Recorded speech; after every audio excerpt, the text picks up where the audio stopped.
La clase del día de hoy es mayoritariamente sobre Margaret Sanger y la cuestión de la eugenesia y de las cuestiones bioéticas por detrás del aborto.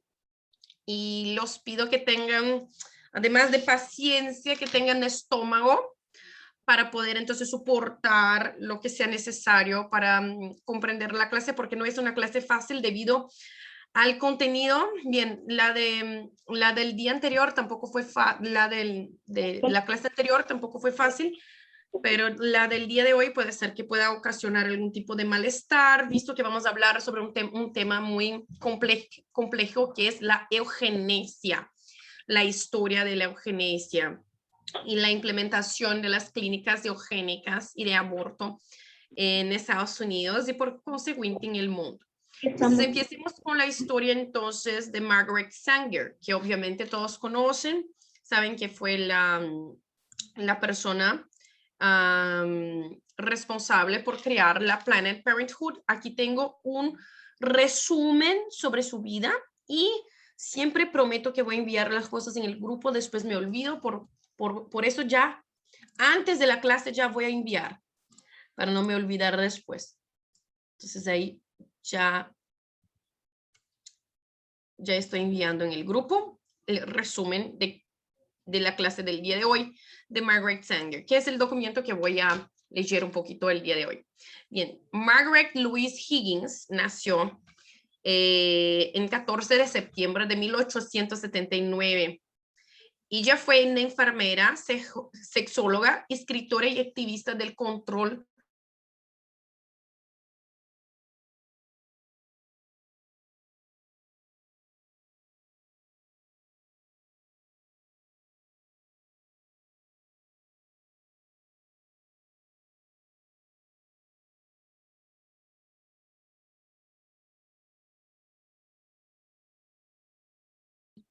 como baterista a los 15 años. Pero al dejar el ejército estudió medicina y frenología, pero finalmente se convirtió en picapedrero, cincelando ángeles, santos y lápidas. Malcolm se convirtió en ateísta, en ateo, y activista por el sufragio femenino y la educación pública gratuita en poco tiempo. No sabemos, hay una lacuna en la historia de la vida del papá, del Margaret Sanger, que no sabemos qué ocasionó un cambio tan repentino, porque en un día era súper católico, se dedicaba a las esculturas de ángeles santos, de todo eso, y del día para la noche se convirtió al ateísmo y empezó entonces a militar y por el sufragio femenino y por la educación pública gratuita. Bien, Margaret Sanger era enfermera en un hospital de Nueva York y trabajaba con pobres, con las personas pobres. Y por eso, trabajar con los pobres la despertó la necesidad de obtener más información sobre la contracepción. Así decidió abandonar la enfermería para dedicarse exclusivamente a promover la difusión de información sobre métodos anticonceptivos. En 1914 fue acusada en la corte de incitar a la violencia y promover la obscenidad por distribuir por correo una revista llamada The Women Rebel, o sea, la mujer rebelde, donde atacaba las restricciones legales en los Estados Unidos de América al respecto de la distribución de información al respecto de la anticoncepción. Esta ley de 1873 decía que era delito informar, aconsejar o medicar algo para prevenir la concepción o inducir el aborto, además de prohibir la mención escrita de los nombres de enfermedades de transmisión sexual.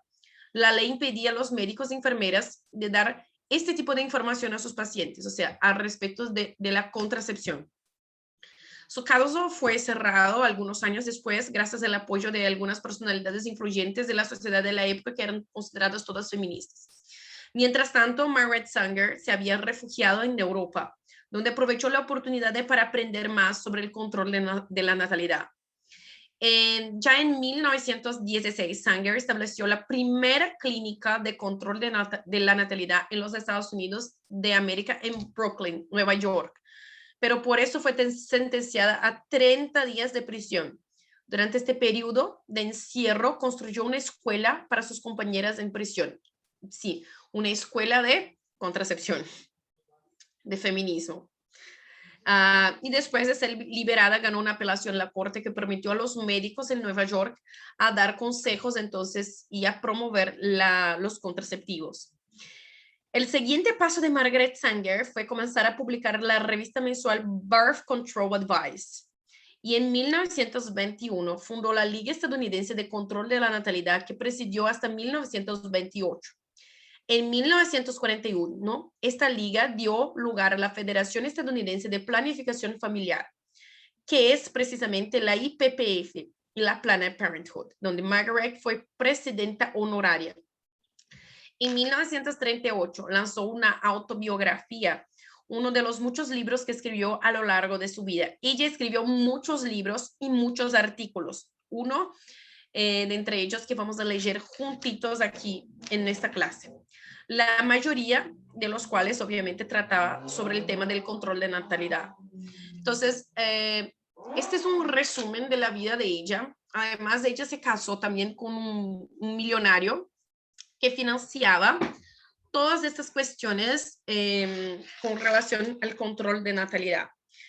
Bien, una de las curiosidades al respecto de Margaret Sanger es que todas las clínicas que ella construía siempre tenían como enfoque ser construidas en barrios donde la gran mayoría de la población eran de hispanohablantes, de inmigrantes, latinos y de afroamericanos. Obviamente esto tenía un propósito, era dicimar este tipo de población. Por eso yo voy a leer ahora un artículo que ahí está en este documento que los acaba de dejar en nuestro grupo de WhatsApp. Y ahí podemos leer juntos, que se llama Una raza mejor a través del control de la natalidad, escrito por Margaret Sanger. Es un poco largo, pero es esencial, es crucial para el entendimiento pleno de qué es la eugenesia y cuál era el pensamiento en la época que nos llevó a una cultura de antinatalidad. Comencemos entonces. Una raza mejor a través del control de la natalidad, por Margaret Sanger. El problema más importante, salvo ninguno, al que se enfrenta la humanidad hoy en día es el de la cultura racial. A menudo se ha dicho, y nunca con más verdad, que en la actualidad que el hombre cría su ganado con más inteligencia y cuidado de lo que cría su propia especie. Las cifras preliminares por sí solas deberían ser suficientes para impulsar a la raza humana a la acción, ya que las pruebas de la inteligencia realizadas a nuestros soldados durante la guerra reciente indicaron que aproximadamente el 25% de nuestra población nunca alcanza una mentalidad superior a de un niño de 12 años. Niño. Cuando consideramos que los deficientes mentales, los discapacitados, se reproducen más rápidamente que los de inteligencia normal, bien podemos mirar hacia el futuro con consternación. A menos que se llame a un alto y eso rápidamente nuestra raza está condenada a un deterioro inevitable. El objeto de la civilización es obtener la cultura más elevada y espléndida de la que es capaz la humanidad. Pero tal logro es impensable si continuamos criando a partir de la raza actual que nos da nuestra mayor cantidad de progenie. Debe idearse algún método para eliminar lo degenerado y lo defectuoso, porque estos actúan constantemente para impedir el progreso y arrastrar cada vez más a la raza humana. Este es especialmente el caso de las naciones que han alcanzado el grado más alto de civilización, porque es precisamente en estas naciones donde los degenerados y defectuosos pueden producir el mayor número de progenie.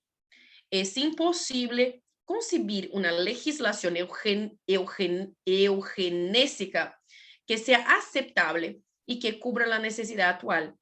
Nuestro conocimiento es insuficiente para asegurar una cultura racial inteligente a través de la ley.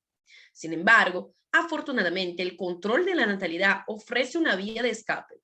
Es razonable suponer que las mujeres de mentalidad subnormal, por muy carentes que sean de visión y altruismo, preferirían evitar el dolor y las responsabilidades de la procreación si la satisfacción del sexo pudiera divorciarse de la reproducción. Esto es muy importante que preste atención.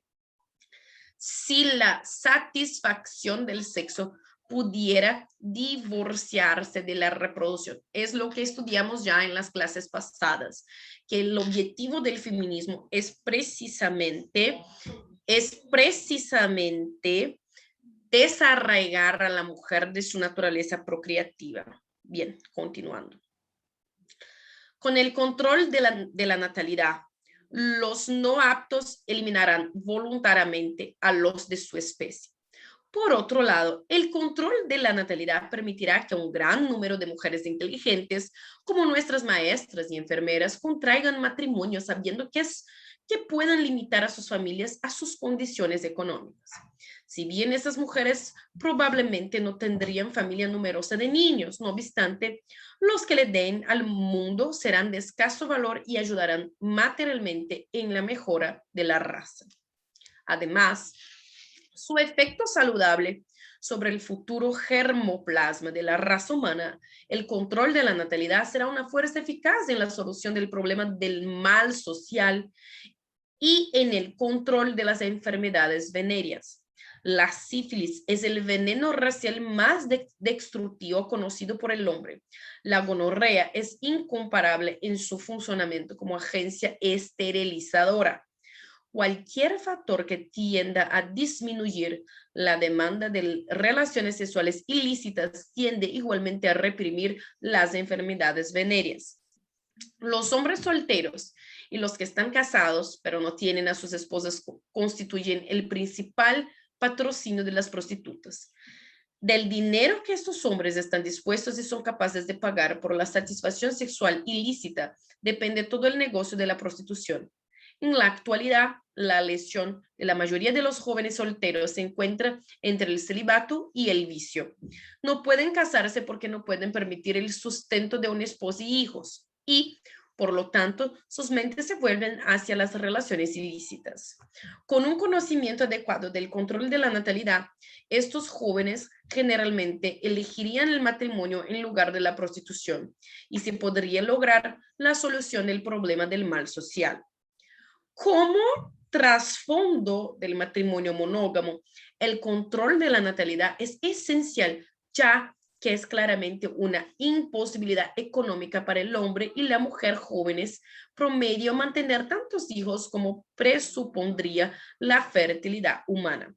Casi cualquier persona racional está dispuesta a admitir que el poder adquisitivo de un marido promedio y la salud física de una esposa promedio no están a la altura de las demandas de una familia excesivamente numerosa y que el poder adquisitivo y la salud deben tenerse en cuenta al determinar el número de hijos en una familia. Sin embargo, algunos defienden el alto control en lugar del control de la natalidad como el método preferido. La absoluta falacia de esta posición queda clara al considerar lo que significa el matrimonio. El matrimonio, en ausencia del amor, incluso con el propósito de reproducirse, es reconocido como una relación poco ética por casi todas las personas de alta mentalidad. Para la humanidad, el amor es la única base correcta para las relaciones sexuales. En otras palabras, estas relaciones son el lenguaje del amor. Exigir que un hombre y una mujer en matrimonio restrinjan su expresión afectiva el uno hacia el otro es exigir que repudien los fundamentos mismos del matrimonio. El matrimonio en sí se reduce a la prostitución cuando el niño se considera una justificación necesaria para las relaciones sexuales. Obviamente en este punto podemos ver que en la óptica de Margaret Sanger, está totalmente rechazado los fines del matrimonio monógamo cristiano. Los fines son unitivo y procreativo. Punto. Bien, continuando. El hogar es la columna vertebral del Estado y de él depende toda la estructura social y el futuro de la raza. Pero el hogar se basa en el matrimonio monógamo y esta institución solo es factible con el control de la natalidad. Dejemos que la humanidad se deshaga de las asociaciones mentales falsas y impuras con la idea del sexo y aparecerá la verdad de que el amor es la mayor de todas las fuerzas para el bien en un mundo y que su plena expresión a través del matrimonio es éticamente sana. Sin embargo, tal expresión solo es posible a través del control de la natalidad, que cuando hayamos aprendido sus lecciones, será el mejor baluarte del matrimonio y el guardián más eficiente de la facilidad dentro de la familia que la humanidad haya conocido hasta ahora.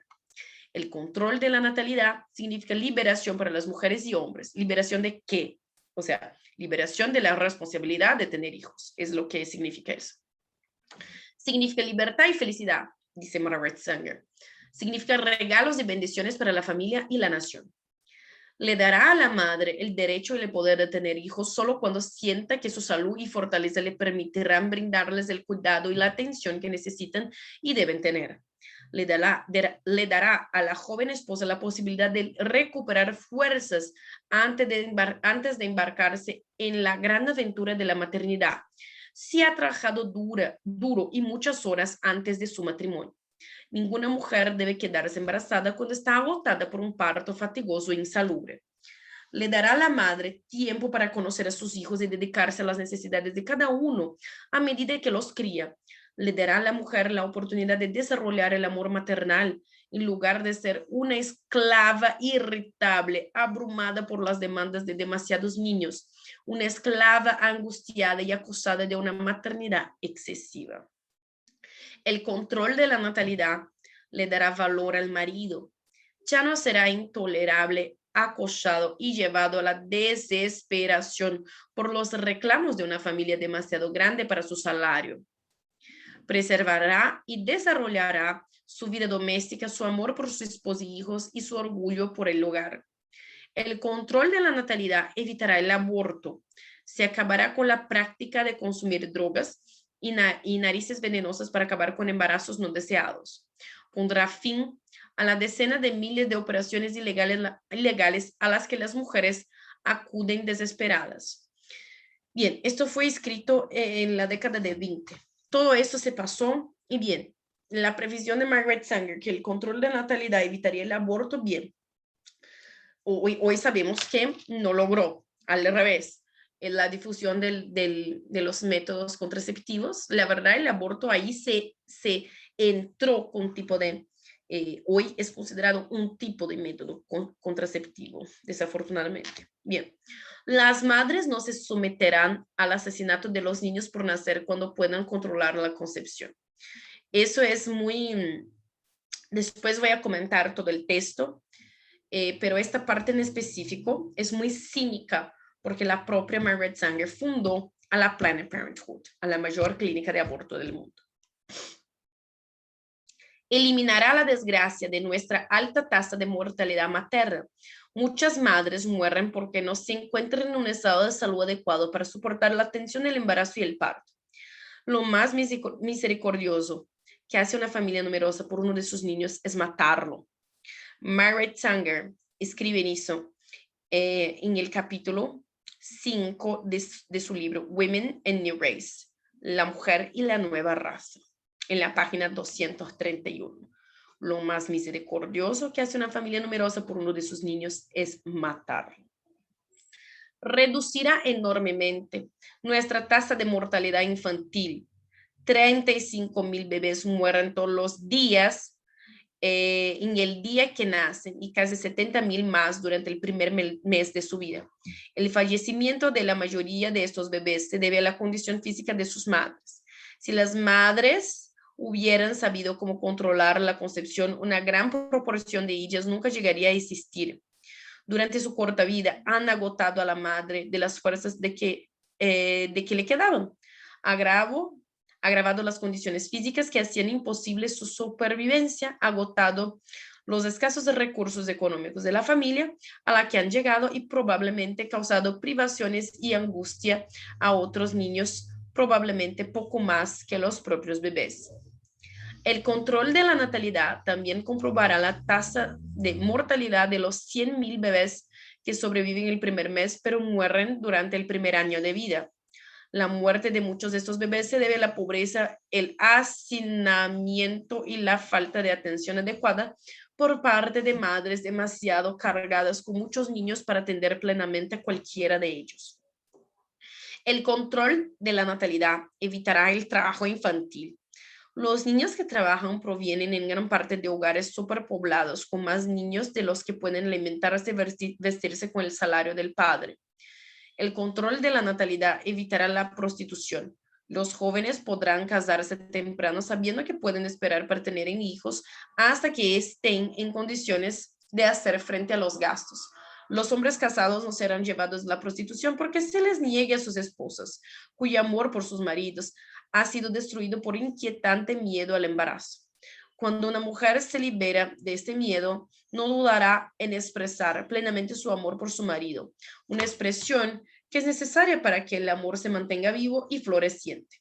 Así, marido y mujer se mantendrán unidos y muchos matrimonios que en las presentes condiciones serían un fracaso, serán permanentemente felices y exitosos. El control de la natalidad hará del hogar un lugar de paz, armonía y amor. Entonces, el hombre volverá a ella de su trabajo con contento y regocijo. La mujer encontrará a él su felicidad y desarrollo. Los niños, bien alimentados y cuidadosamente educados, crecerán en él para convertirse en el mayor atractivo de la nación. Si están haciendo constantes exhortaciones de escritores y predicadores a los hombres y mujeres de clases mejor educadas para instarlos a aumentar sus familias pequeñas y cuidadosamente controladas. Este es un testimonio muy definido de la convicción general de que en estas familias se encuentran los mejores niños, los mejores estadounidenses del futuro. De las mujeres de las clases más pobres la oportunidad también de limitar y controlar sus familias, y se verá que en muchos casos el material es igualmente bueno. La diferencia es que, al igual que las plantas apiñado demasiado juntas en el suelo pobre, no hay posibilidad de desarrollarse y las familias enteras quedan empobrecidas en el cuerpo y mente. Deje espacio para que cada uno pueda crecer y todos puedan convertirse en ciudadanos estadounidenses buenos y saludables. Entonces, este es el artículo de Margaret Sanger. Parece algo totalmente obsceno a nuestros oídos, parece algo totalmente, algo que no hace sentido que sea escrito el día de hoy, obviamente no es el del día de hoy, tiene más o menos 100 años que eso fue escrito, pero hay algunas consideraciones que debemos hacer. Este artículo, una vez más, les digo, se llama Una raza mejor a través del control de la natalidad, escrito por Margaret Sanger. Bien, en algunas partes, bien, casi en todo el artículo, cuando lo leemos, es diferente de leer las grandes académicas del feminismo como Simone de Beauvoir, Kate Millett, Wittig, Shulamit Firestone, de entre muchas otras, Alexandra Kollontai, etcétera, etcétera.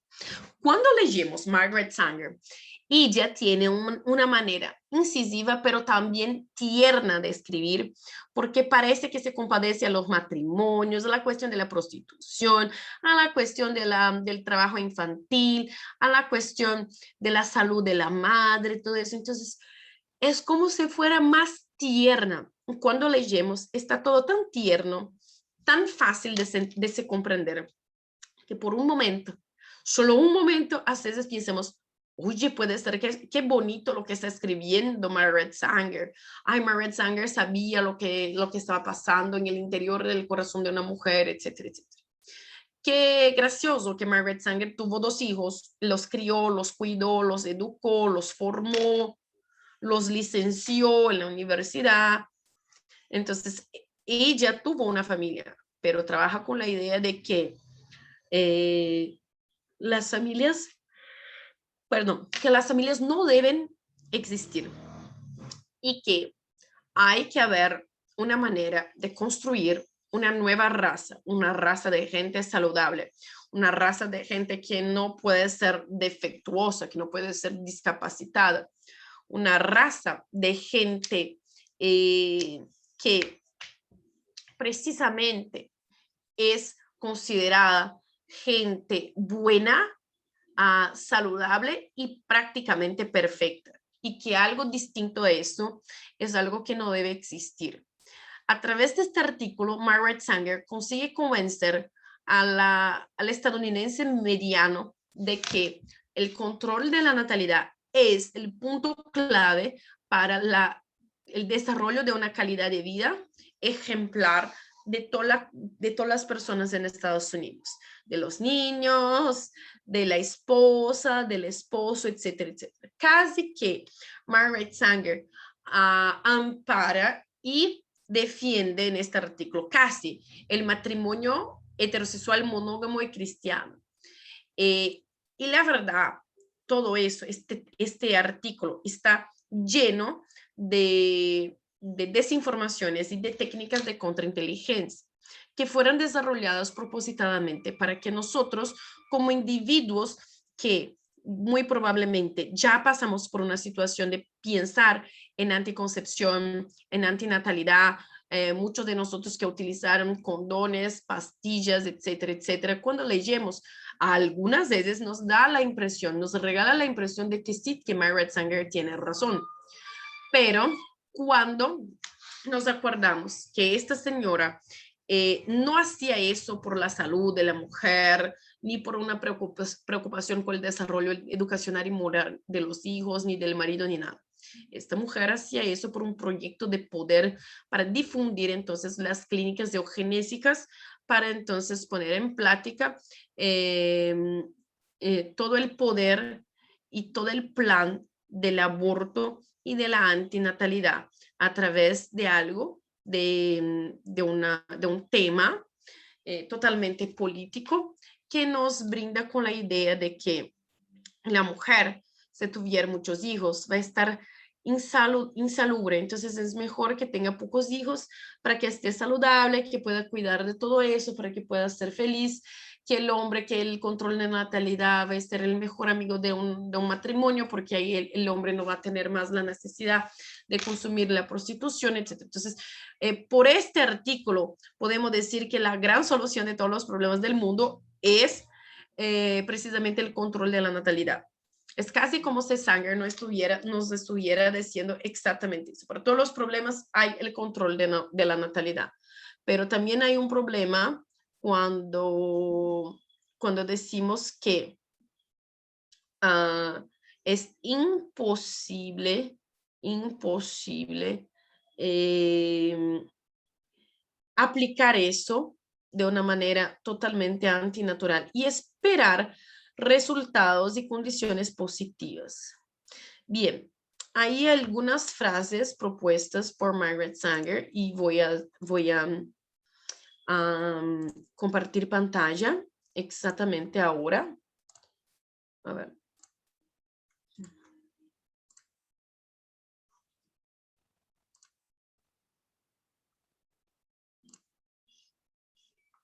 Aquí está.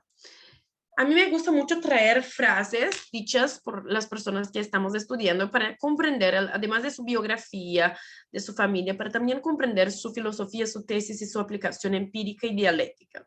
Bien, ¿qué escribía Sanger en sus libros y artículos? Vamos a leer algunas frases.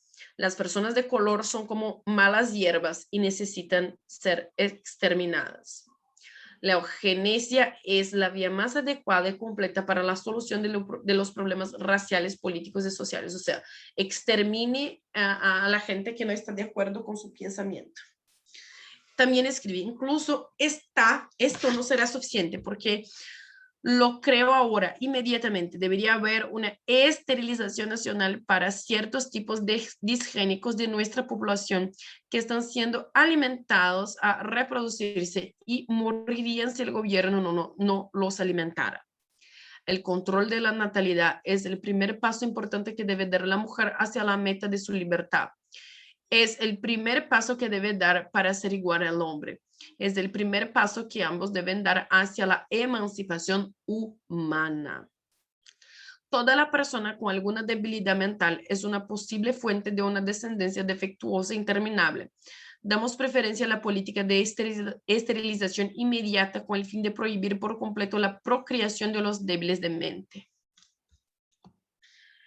Ella también escribió un libro muy popular que fue considerado uno de los 10 libros que destruyeron la historia de la humanidad.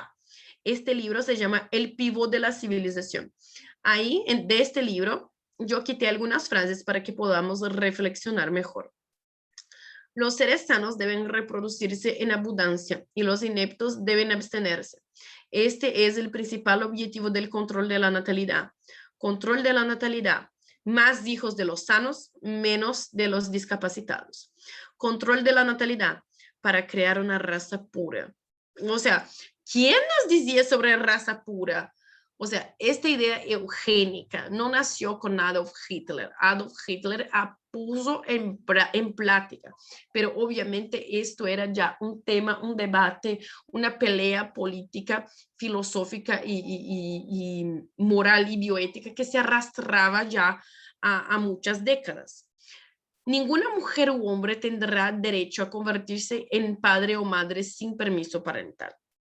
Los filántropos que brindan recursos para la atención en las maternidades alientan a los grupos sanos y más normales del mundo a igualar el peso de la fecundidad irracional y indiscriminada de otros, que traen consigo, sin duda alguna, un peso muerto de desechos humanos. En lugar de reducir y tratar de eliminar las especies que más comprometen el futuro de la raza y el mundo, tienden a hacer que estas razas sean dominantes en una proporción amenazante. Cada persona con una discapacidad mental es una posible fuente de descendencia defectuosa e interminable.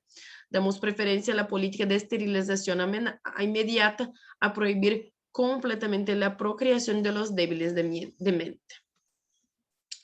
Ella también condució el Plan para la Paz, que visaba entonces evitar la inmigración de ciertos extranjeros cuya condición se sepa que era prejudicial para el vigor de la raza, como los mentalmente débiles, y también tenía este plan para la paz la aplicación de una estricta y rígida política de esterilización y segregación en la porción de la población. Fue uno de los planes de esterilización forzada compulsiva más grandes de la historia de la humanidad. De manera que este plan de segregación a la porción de la población mestiza o cuya herencia sea tal que pueda transmitir rasgos indeseables a sus descendientes. Proteger al país contra la carga futura de mantener familias numerosas como aquellas con padres mentalmente débiles, retirando a todas las personas con enfermedades transmisibles que voluntariamente aceptan la esterilización. Otorgar a los grupos que deterioran la raza una opción entre la segregación o la esterilización. Asignar tierras y viviendas rurales a aquellas personas que están segregadas y que serían incapacitadas para trabajar bajo la supervisión de instructores competentes por el resto de su vida. Y encuestar a grupos secundarios como analfabetos, indigentes, desempleados, delincuentes, prostitutas, drogadictos, y separarlos en departamentos con asistencia médica, segregarlos en la fianza, el tiempo que sea necesario para su fortalecimiento y desarrollo de la conducta moral. Entonces, este plan para la paz tenía precisamente como objetivo considerar la esterilización compulsiva de aquellos que eran considerados, que no eran considerados interesantes para que alguien tuviera entonces ganas de reproducir con este primero. También en la curva normal, que es otro libro donde ella escribe, los negros son intelectualmente inferiores a los blancos y por lo tanto menos propensos al éxito en la vida. Eso está determinado por varios factores, pero el procedimiento es genético, hay poco que se hacer. El gobierno no debería gastar miles de millones de dólares en mantener costosas escuelas experimentales para negros y pobres. No podrán elevar los intelectos que la biología ha comprometido. Lo correcto sería invertir en la mejora de la élite cognitiva, mayoritariamente caucásica, bendecida por una naturaleza superior. Y también conduce el Negro Project, que, bien, el Negro Project ha tenido repercusiones duraderas en la comunidad negra. ¿Qué sería eso entonces?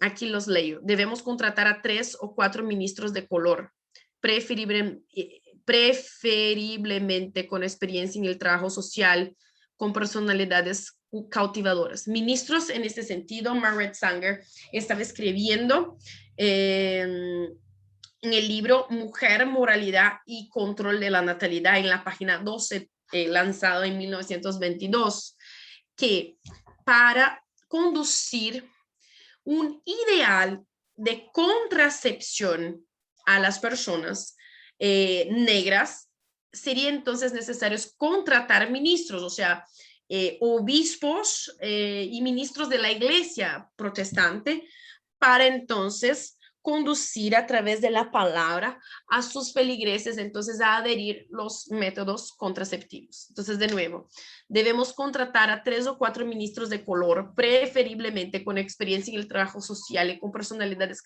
cautivadoras. El enfoque educativo más exitoso para los negros es a través del aclarativo religioso. No queremos que se filtre el discurso que pretendemos exterminar a la población negra a través del control de la natalidad. Y un ministro es el hombre que puede corregir esta idea si se le ocurre a alguno de sus miembros más rebeldes. El Negro Project ha tenido repercusiones duraderas en la comunidad negra. Aproximadamente el 80% de sus clínicas de aborto se encuentra hasta el día de hoy en barrios negros y hispanos en Estados Unidos. En los Estados Unidos hoy en día mueren más personas negras por aborto do que la suma de SIDA, accidentes automovilísticos, delitos, cáncer y enfermedades cardíacas. Un bebé negro estadounidense tiene 3,75 veces más probabilidades de ser abortado que un bebé blanco. Y por cada 3 bebés negros en los Estados Unidos, 2 serán abortados. Y también durante toda su actuación académica y política, su trayectoria política, Margaret Sanger tuvo una aproximación muy fuerte con los nazis. En abril de 1973, The Birth Control Review, la revista de Margaret Sanger, publicó un artículo impactante titulado Esterilización eugenésica, una necesidad urgente. Fue escrito por el amigo íntimo y consejero de Margaret, Ernest Rudin, quien entonces se desempeñaba como director de esterilización genética de Hitler y anteriormente había tomado un papel en el establecimiento de la sociedad nazi para la higiene racial.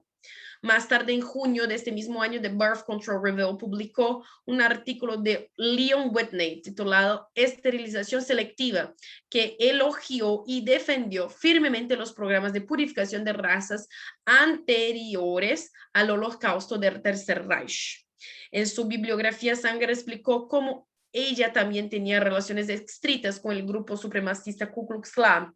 Acepté una invitación para hablar con la rama de mujeres del Ku Klux Klan. Vi figuras sombrías que desfilaban con banderas encendidas. Me escoltaron a la plataforma y empezaron a hablar. Al final, a través de simples ilustraciones, creí que había logrado mi propósito. Se han enviado una docena de invitaciones para hablar con grupos similares. En 1926, dio su primera conferencia al grupo en Silver Lake, en Nueva Jersey. Entonces, Margaret Sanger, este es lo que necesitamos saber sobre ella. O sea, durante toda su vida, su trayectoria académica, no logró entonces introducir el concepto de control de la natalidad, y en sus artículos que eran escritos con un lenguaje súper fácil, y ahí podemos trabajar algunos conceptos al respecto de la guerra semántica también. Como leemos en el artículo de Margaret Sanger, sus palabras son palabras de una esposa. Algunas veces parece que está defendiendo el amor entre hombre y mujer, parece que está defendiendo a la salud de la mujer, parece que está defendiendo la posibilidad de la mujer dar más atención, amor y cariño a los hijos que ya tiene, parece que está defendiendo a la idea del hombre como el proveedor de la casa, parece que está en contra de la prostitución. Entonces es un discurso que muy fácilmente podemos lograr caer en un equívoco monstruoso del punto de vista que se parece conservador, pero no lo es. Es apenas un juego de lenguaje para hacer a las personas más empáticas a una causa que está totalmente disfrazada de buenas intenciones, pero que tiene como objetivo totalmente introducir la idea de antinatalidad, de hijos para que sexo no debe ser más unitivo y procreativo, pero sino recreativo. No hay más el fin del matrimonio monógamo heterosexual, que sería el fin unitivo y procreativo, pero si no, perdón, unitivo y procreativo, sí, pero si no solamente el fin recreativo. Es obvio que hay todo un carácter totalmente materialista cuando ella dice que si no hubiera tantos hijos los hombres, entonces serían capaces de casar más temprano porque ahí habría más dinero para sostener a todos. Entonces hay un carácter materialista, hay un carácter capacitista, o sea, de prejuicio con las personas con discapacidad, obviamente, porque la idea de ella, basada en toda la literatura nazista y de eugenesia, y eugénica, es de exterminar a las personas que tienen alguna discapacidad para, obviamente, así como los nazis, formar una sociedad limpia, una sociedad evoluida, una sociedad sin los discapacitados. Y serían entonces una sociedad sin los discapacitados, una sociedad saludable. Es exactamente ese el punto y de que cree Hitler y el Tercer Reich. En determinado punto también, aprovechando también para decir que todo este lenguaje de Margaret Sanger sobre el control de la natalidad evitaría la prostitución, el trabajo infantil, las mujeres infelices, el aborto, etcétera, etcétera. Es solamente un juego de palabras, una guerra semántica, una estrategia a corto plazo para entonces hacer a las personas empáticas de esas causas y cooptar más personas para la causa de la antinatalidad, que se empieza con gente diciendo, no, voy a utilizar condones o tomar algunas pastillas porque ahí puedo decidir cuándo puedo estar embarazada. Y que se termina entonces con personas que no quieren traer más hijos del mundo.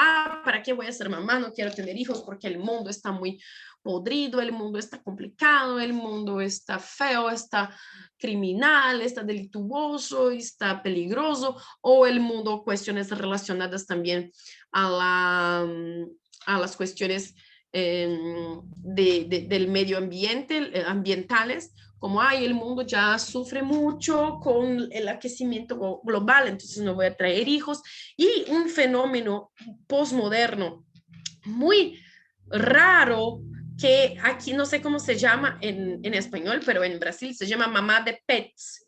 O sea, hoy hay un fenómeno de que a las personas están cada vez más deshumanizadas y los animales están cada vez más humanizados. De un punto de que hoy existen hombres, mujeres, parejas, matrimonios que tienen horror a tener hijos, pero tienen perros o gatitos y los tratan tanto cuanto bien como si fuera un hijo.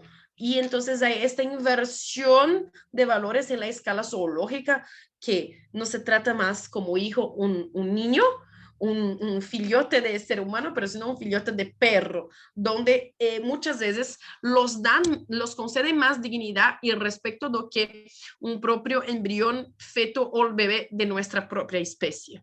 Bien, también es necesario comprender también por el lado de la eugenesia. Y muchas veces nos llaman de nazistas, de fascistas, de genocidas o cosas así, por sermos cristianos, conservadores y de derecha, pero sí, durante muchas veces las propias personas de izquierda han se unido con las personas de izquierda. Como vimos, Simone de Beauvoir, después que tuvo su licencia buscada permanentemente por el Estado, después de violar más de 20 niñas de 12 a 17 años, fue trabajar, sí, en una radio aliada de los nazistas cuando ellos estaban invadiendo Francia. Así como Margaret Sanger también ha confesado en su propia autobiografía que sí estuvo con gente de la Ku Klux Klan y que logró el objetivo entonces de introducir en este grupo la mentalidad anticonceptiva. También se comunicaba con personas de la alta sociedad nazista y fundó y era totalmente racista, odiaba a los negros, odiaba a los hispánicos, tanto que hoy en día la propia Planned Parenthood hace un esfuerzo para esconder que Margaret Sanger fue su fundadora. Está buscando quitar y apagar esto de la historia porque es algo que está súper mal para la publicidad abortista de la propia Planned Parenthood. Pero lo que dice entonces Margaret Sanger al respecto de la contracepción ser la resolución de muchos problemas, sería entonces una manera más didáctica, más fácil y que se utiliza de ejemplos genéricos del cotidiano de cualquier mujer para convencerlas, cooptarlas a una causa que verdaderamente no lo desean.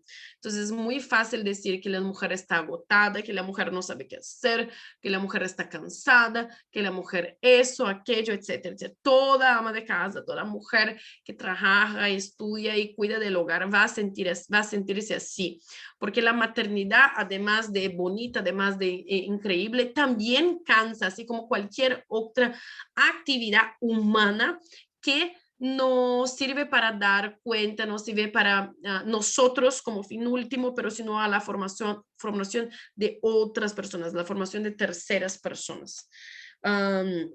Es cierto también decir que Margaret Sanger, por más odio que tenía de embarazo, ha tenido dos. Entonces es esto que siempre digo. Toda esta cuestión de la antinatalidad que después de la década de 20 se evoluye hasta la revolución sexual de no vamos a reproducir y todavía vamos a entrar en el mercado de trabajo, vamos a votar, vamos a nos igualar políticamente, económicamente al hombre. Lo que en mi opinión, yo la verdad tengo convicción que eso no es bueno y que tenemos como ejemplo entonces no solo esta mujer, pero un montón de otras personas que trabajaban con ella, que servían la causa de la antinalidad con ella. Y podemos observar también la cuestión propagandística alrededor de todo eso, porque se parece de verdad, porque ella escribe súper fácil, por un entendimiento que cualquier persona sin el mínimo rigor académico consigue comprender y hasta reproducir. Es que si una lección también quitamos de todo esto, es que muchas veces cuando queremos difundir un ideal, no debemos nos preocupar con la calidad del material que vamos a hacer un libro, la editora que vamos a lanzar el libro, no. Podemos hacer como Margaret Sanger, que escribía artículos, los tiraba en una revista que ella misma hacía y distribuía para sus contactos por vía correo, vía carta, vía telegrama. Y podemos entonces pensar, nuestra actuación para la difusión de nuestras ideas está correcta, porque hace 20 años que Margaret Sanger hacía eso y hasta los días de hoy nosotros no lo estamos haciendo. Entonces, la idea de la antinatalidad parte de un presupuesto materialista de que tenemos que vivir la vida bien, la vida feliz, una vida sin trabajo. Y esta no es la vida cristiana. La vida cristiana es una vida de dedicación a la familia, dedicación a los hijos y principalmente dedicación al trabajo de construir nuestra casita en el cielo ladrillo por ladrillo. Entonces, el papel, el rol de la vida cristiana no es disfrutar del sexo con nuestro marido, obviamente que sí, a los que están casados, porque también hay el fin unitivo, pero no es solo eso, no es disfrutar del tiempo libre porque no hay tantos niños por cerca, no es disfrutar de la compañía de los amigos o de la oportunidad de estudiar ni nada de eso.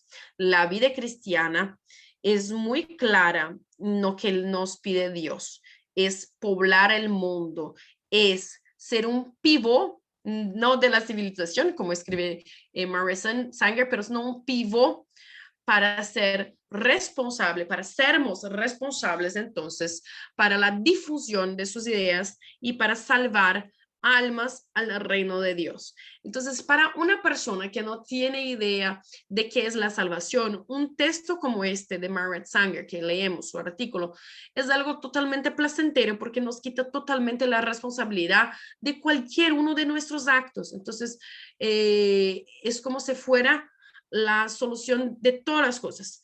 También no sé si se dieran cuenta de la de la innumerables veces que ella en su propio texto repite la expresión control de natalidad. El control de natalidad sería responsable por hacer a alguien o alguna cosa más feliz. El control de la natalidad haría algo a alguien más feliz. Entonces, ella repite eso mucho. Esto también es una expresión literaria a través del método de reproducción para hacer a las personas más curiosas y también para validar, legitimar el argumento de que sí, sería algo bueno entonces para el desarrollo de hombres y mujeres de la sociedad en todas las etapas posibles de la construcción de la personalidad y de la vida humana. Entonces, o sea, no tienes dinero, control de natalidad.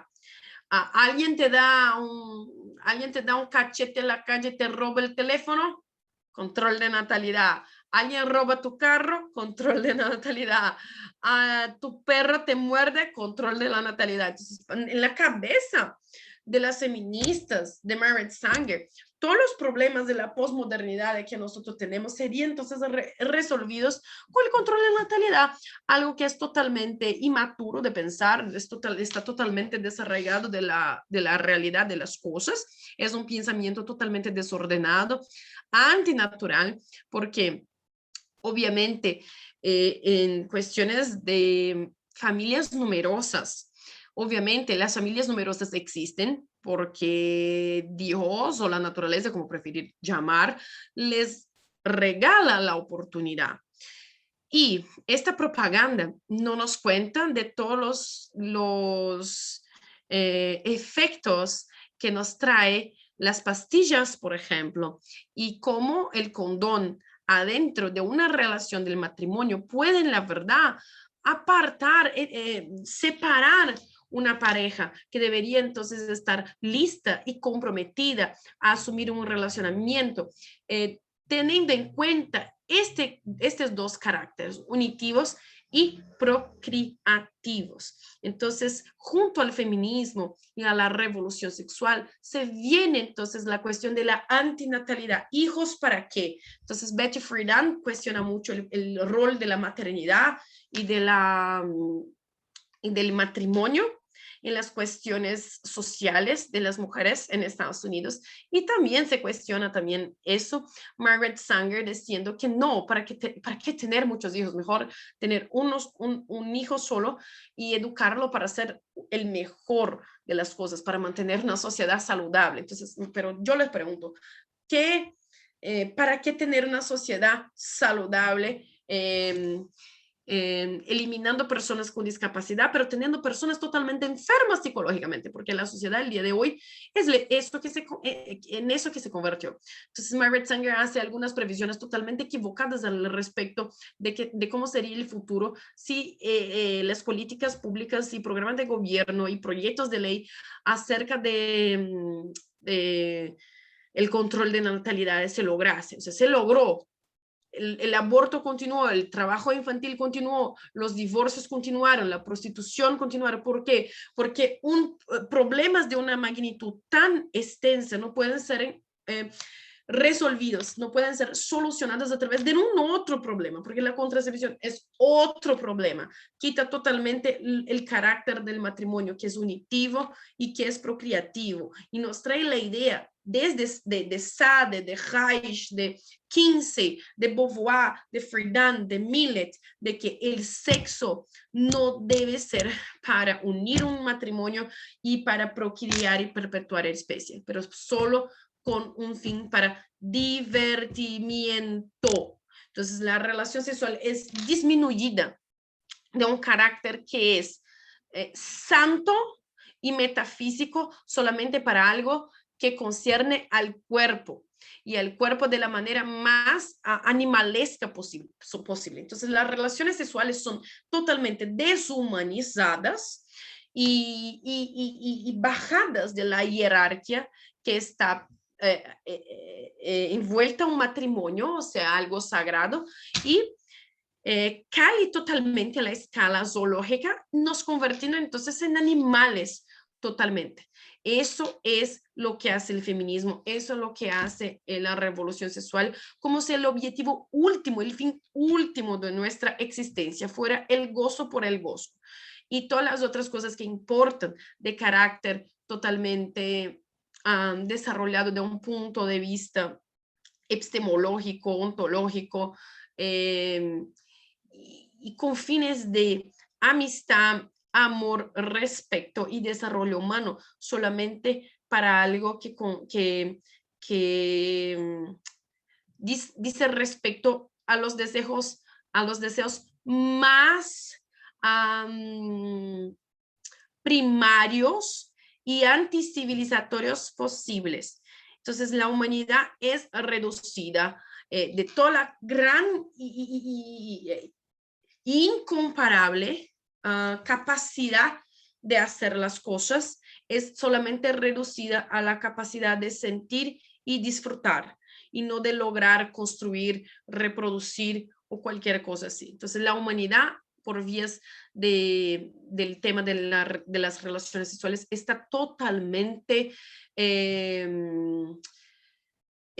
totalmente bajada y puesta en una escala zoológica que no dice respecto a lo que somos de verdad, personas con dignidad, con respeto que debemos uno a los otros. Entonces, el feminismo fue también el responsable por animalizarnos, quitar toda nuestra esencia humana, trascendente, y nos convertir en animales. Y obviamente animales son mucho más fáciles de domesticar, de conducir y de obedecer en lo que seres humanos inteligentes. Entonces creo que por hoy es eso.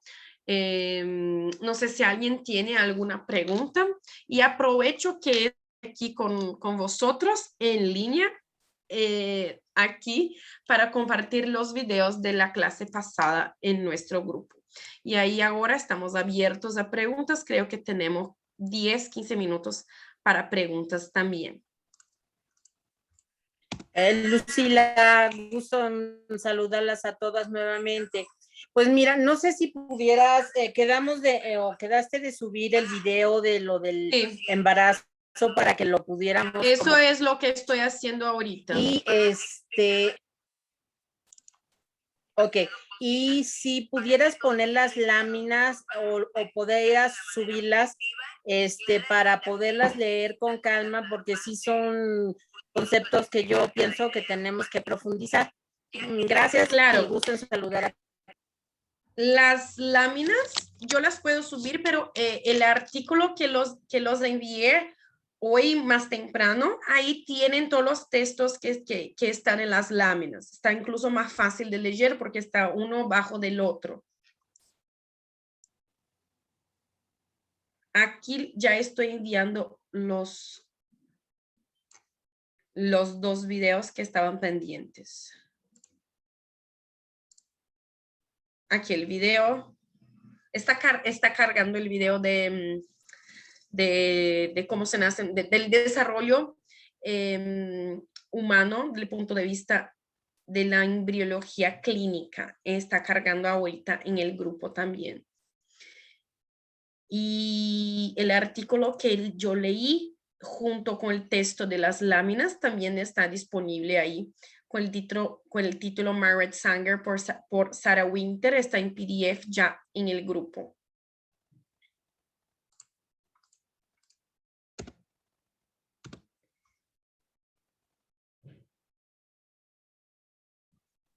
Sara, hola, buenas noches.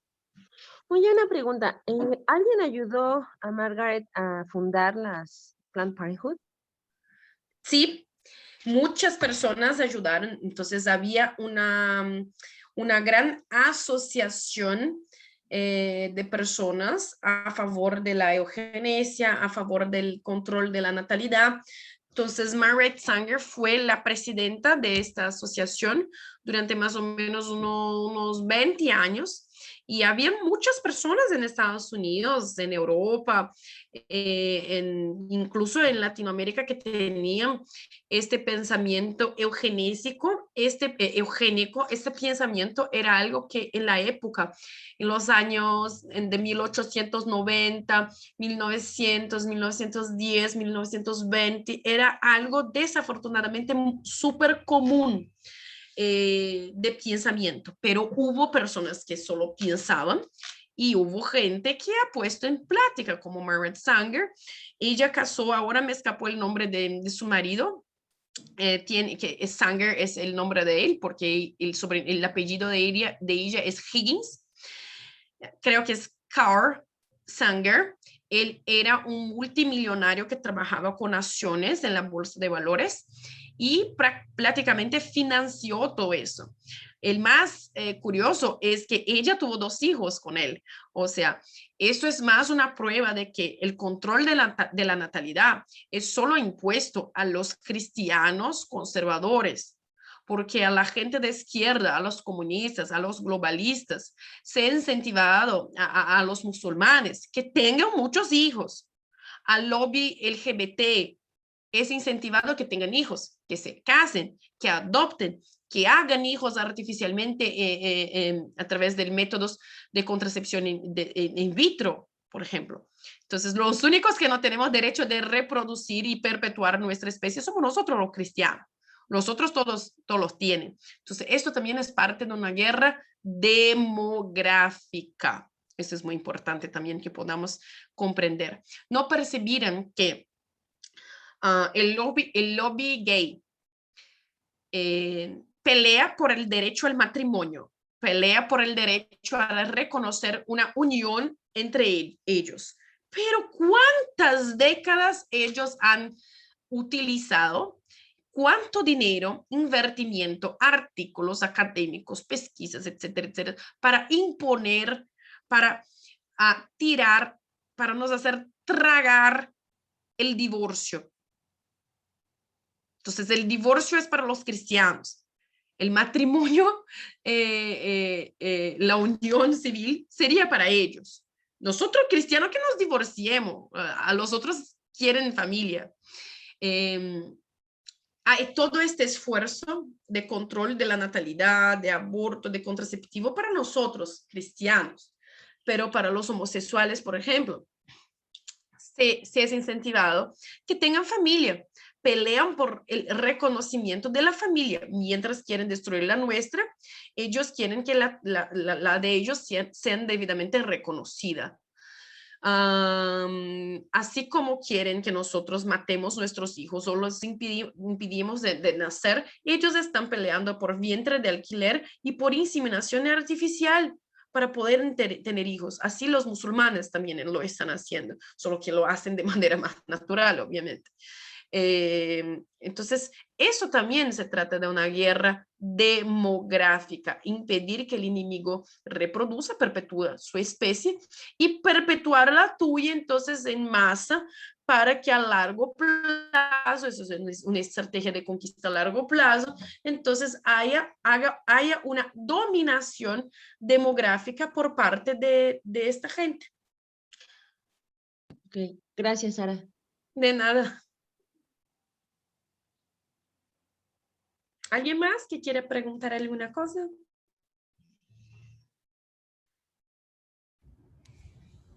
Pues yo no quiero preguntar, pero sí, pues no sé cómo explicarlo. Me parece a veces muy triste cómo a personas con ideas tan malas pueden llegar tan lejos, ¿no? Porque han llegado demasiado lejos, y estuve leyendo un caso, bueno, una revista de 82 páginas de un estudio en El Salvador de 25 mujeres que asesinaron a sus hijos después del parto de maneras horribles, y con las noticias y con el apoyo de la Corte Interamericana y con el apoyo de los embajadores de Europa, estas mujeres se dijo que eran mujeres pobres que estaban en la cárcel por problemas obstétricos y que porque estaban injustamente encarceladas por haber abortado, y hasta las fueron las sacaron de la cárcel. A 3 las sacaron de la cárcel con flores, con la prensa. A una le dieron asilo político en Suecia Y cuando te pones a ver los expedientes, mataron a sus hijos de una manera horrible, horrible. No entiendo, o sea, tal vez lo que estamos viendo es una consecuencia natural de nuestra cultura, porque, o sea, o sea, me tiene muy aturdida, lo siento, pero, o sea, estamos en total decadencia si estamos premiando estas conductas. O sea, es una total decadencia y el mundo al revés. Recibir con flores a una mujer que le enterró las tijeras a su bebito en el cuello y en el corazón y la recibieron con flores. Entonces, no, o sea, no sé qué decir. O sea, entonces, escucho lo de Margaret Sanger y veo, y ahorita es algo parecido quieren hacer en Veracruz y estoy en shock. O sea, no sé cómo puede ser. Sí, es porque, Ale, los conceptos de bien y mal están totalmente subvertidos. La gente ya no tiene más estos conceptos totalmente ordenados. Estos conceptos están totalmente desordenados. Entonces la gente hoy tiene el concepto de bien como un mal y el concepto del mal como un bien. Entonces, mientras no utilicemos todos nuestros esfuerzos para ajustar estos conceptos, combatiendo totalmente el relativismo, las cosas no se quedarán bien. Entonces, muchas veces nosotros por cobardía decimos que, ay, cada uno tiene su opinión. No, hay que respetar todas las opiniones. ¿Qué? No hay que respetar todas las opiniones. O sea, yo no respeto comunistas. Comunistas son genocidas. Todo comunista, toda la persona que bate en el pecho y dice, yo soy comunista, yo soy globalista, yo soy feminista, entonces está diciendo por consecuente, yo soy comunista, yo estoy en favor de la muerte, de inanición de más de 9 millones de ucranianos en el Holodomor.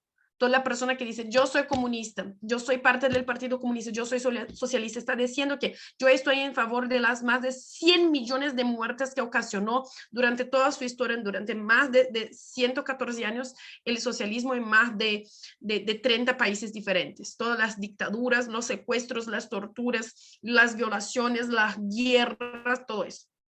Eso es lo que está diciendo. Una persona que dice que es feminista, claro que hay que discernir entre la persona que conoce su historia y la persona que no tiene idea de lo que le está hablando. Pero las personas que son minoría, porque la gran mayoría no tiene idea lo que cuando dice yo soy comunista, no tiene idea de lo que está hablando, o cuando dice yo estoy en favor del feminismo, yo estoy en favor del aborto. La gran mayoría no tiene idea de lo que está hablando y es así, debemos tener misericordia y explicar. Pero la gente que sabe lo que está diciendo, este tipo de persona no merece respeto, no merece respeto. Este tipo de persona, por más que seamos cristianos, hay que ser totalmente expurgada del convivio social, porque si una persona sabe todo el histórico del feminismo, de la revolución sexual, de Kinsey, de Sade, de Reich, de las violaciones, de la pedofilia, de Simone de Beauvoir, de las muertes por guerras, de los comunistas, de las torturas, de todo eso. La persona bate en el pecho y dice, yo soy comunista. Entonces, esta persona no hay cómo convivir con otras. Es lo mismo que mirar a un pedófilo que dice, yo soy pedófilo y tengo orgullo de ser pedófilo. ¿Cuál es la diferencia entre alguien que, a mí me encanta Simone de Beauvoir? Simone de Beauvoir era pedófila. Entonces, no hay una diferencia en eso. ¿Tú conoces la historia de Simone de Beauvoir? Sí, conozco. Conoces, sabes que ella violaba más, pero mira, las niñas querían, no hay que relativizar eso. Es que estamos nosotros, cristianos, estamos muy débiles. Estamos muy débiles. Ya no sabemos hacer una distinción. O sea, podemos perdonarlos, pero eso no significa darles espacio en la sociedad. Hay que rezar por su conversión, pero mientras no estén convertidos, no hay que les dar espacio en la sociedad. Porque el espacio que ellos tienen o van a tener en la sociedad es un espacio que va a lograr con que más gente acabe por ir por este camino. Entonces, la responsabilidad por eso va a ser nuestra. Entonces, es eso. Es duro, no es confortable de hacer eso, pero es lo necesario. En una guerra, muchas veces hay bajas. En una guerra, muchas veces se tiene que desafortunadamente, matar a alguien. Obviamente no estamos en una guerra bélica, gracias a Dios. Creo que no hay la necesidad de matar físicamente a alguien, pero hay la necesidad de expurgar a alguien del convivio cuando se dice que sí, está en favor de estas cosas y tiene orgullo de estar en favor de estas cosas. Entonces, lo que debemos hacer es rezar por su conversión, pero no dejar que esta persona tenga la chance de contaminar a otras personas buenas con un discurso totalmente malo. No es falacioso, no es malo. Es un mal satánico. Es un mal de destrucción. Y es nuestra responsabilidad no dejar que eso se pase. ¿Entiende? Bien, chicos. Ahí tenemos 5 minutos más. No sé si alguien quiere hacer una consideración final. Yo, Sara, Pues, Xochitl, buenas noches, perdón.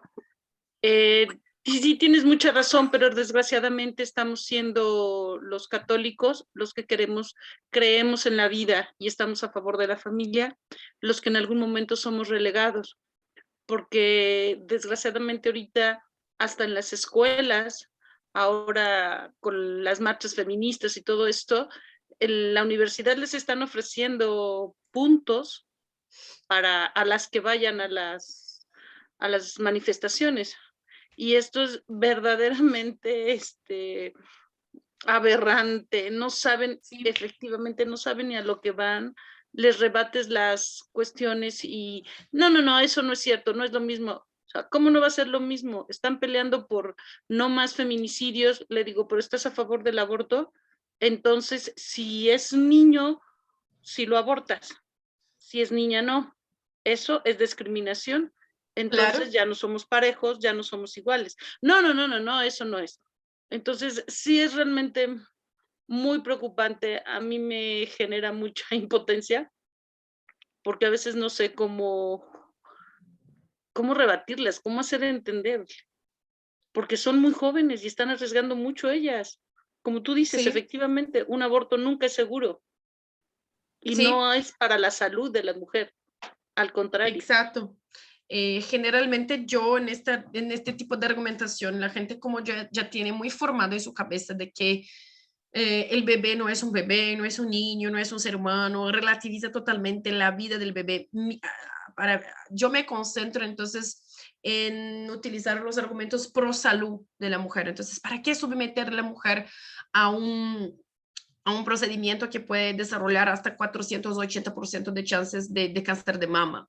¿Para qué someter a la mujer a un procedimiento que puede llevar a ella a tener 25% más chances de desarrollar ansiedad, 30% más chances de desarrollar, de cometer suicidio, en los próximos embarazos de tener eclampsia, preeclampsia, diabetes gestacional? ¿Para qué someter a la mujer a un procedimiento que puede, en un próximo embarazo que ahí sea deseado, ocasionar despegamento de placenta previa, que el hijo nazca totalmente prematuro extremado? Entonces voy utilizando estos argumentos que ocasionan miedo y un vocativo a la responsabilidad. O sea, la gran mayoría de las personas no piensan en cómo es un aborto, piensan que se tiene una varita mágica que se hace ¡puf! Y se salió el bebé. No saben cómo es hecho y tampoco saben las consecuencias físicas. Cuando exponemos que las consecuencias físicas y psicológicas son muy peores do que tener un hijo que no fue deseado, entonces ahí se consideran. Y eso también es parte de la próxima clase donde vamos a estudiar las consecuencias físicas y psicológicas de los abortos. Y ahí ya partimos para el próximo módulo, que es sobre ideología de género.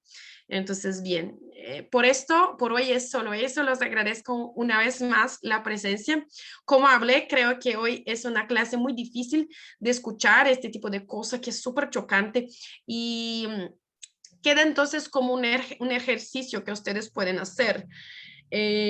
Escribir en un papel cómo se sienten después de la clase de hoy y trazar algunas estrategias de actuación en su propia área. O sea, ¿cuál es tu ocupación? Dentro de su ocupación, ¿qué tú puedes hacer para difundir el ideal de la cultura de la vida? Entonces ahí, por favor, me gustaría que pudieran entonces mañana, después de la mañana, hasta lunes, que puedan entregarme en nuestro grupo por lo menos 3 sugerencias de que tú puedes hacer dentro de tu ocupación para difundir la cultura de la vida. Entonces, por hoy es solo. Muchísimas gracias y nos vemos entonces al lunes. Gracias, Sara. Buenas noches a todas. Muchas gracias. Gracias. Buenas noches. Gracias. Buenas noches. Bendiciones, buenas noches.